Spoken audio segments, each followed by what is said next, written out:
Crash of the Titans is a pop-punk 3D action platformer with an extreme emphasis on melee combat, which is, well, kind of a bold choice given the franchise's former focus on precision platforming. But despite this obvious derailment in game design, the themes, humor, and general style carry over from prior titles. If anything, they're louder here than ever. And hey, Crash already starred in a couple kart racers before, so surely this is fair game too. Basically, it all boils down to occasionally hopping through stunning vistas and lots of bopping baddies, either with Crash's simple standard combos or with a giant mutant of your choice. Every combat encounter has this sort of hierarchy to it, where you start effectively naked as a weak, helpless little orange fluff, but you're able to conquer and mount larger enemies, taking their considerable power for yourself. It's terrifying and empowering in equal measure. There's always a bigger fish than you, but there are also plenty smaller, and you've got to steadily work your way up the food chain. This is the game's entire selling point and its whole design philosophy. And hey, it works pretty well, mostly because the multitude of jackable mutants have such a variety in moves, each with emergent utilities.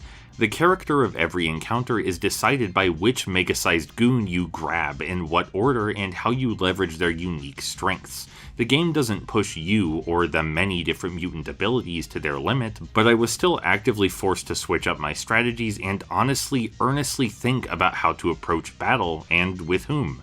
It's a reasonable evolution of retro beat-em-ups, wherein you must still consider the unique characteristics of each foe, it's just this time you absorb those characteristics for yourself. There's also a scoring system which fortunately facilitates additional depth. Depending on how and when you take down or take over your enemies, you earn additional mojo, which provides permanent passive upgrades to Crash and any mutant he rides. It rewards you for playing well by giving you tools to play even better.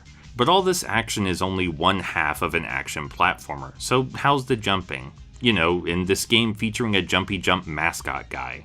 Well, it's alright. I'll be honest, the game seems kinda nervous. It's worried that if it incorporates any intense or harrowing platforming gauntlets, it might alienate its core demographic, and so it shies away from anything too thoughtful. Anytime you've got to jump, you can always rely on an extremely generous hover, and the platforms are always spaced quite leniently. To make matters worse, the combat rarely rhymes with the platforming, and they end up almost entirely segregated. But at least all the hopping provides heaping opportunity to gawk at the gorgeous environments. Nothing here is quite on par with the original PS1 classic, but it's still deeply evocative and clever. These are all lavish, larger-than-life locations wherein we see nature torn apart by the whims of wanton industrialization, and naturally, we gotta wreck these waste-spewing war machines with prejudice. It's all very powerful, all very poignant, all very Crash Bandicoot. And the aforementioned punk attitude also appears perfectly intact, leaning on a heavy dose of then modern Saturday morning cartoon snark. So yeah, if you're determined to compare Crash of the Titans with the original series, as you probably should, it at least tries to preserve its predecessor's identity, while still paving a new path.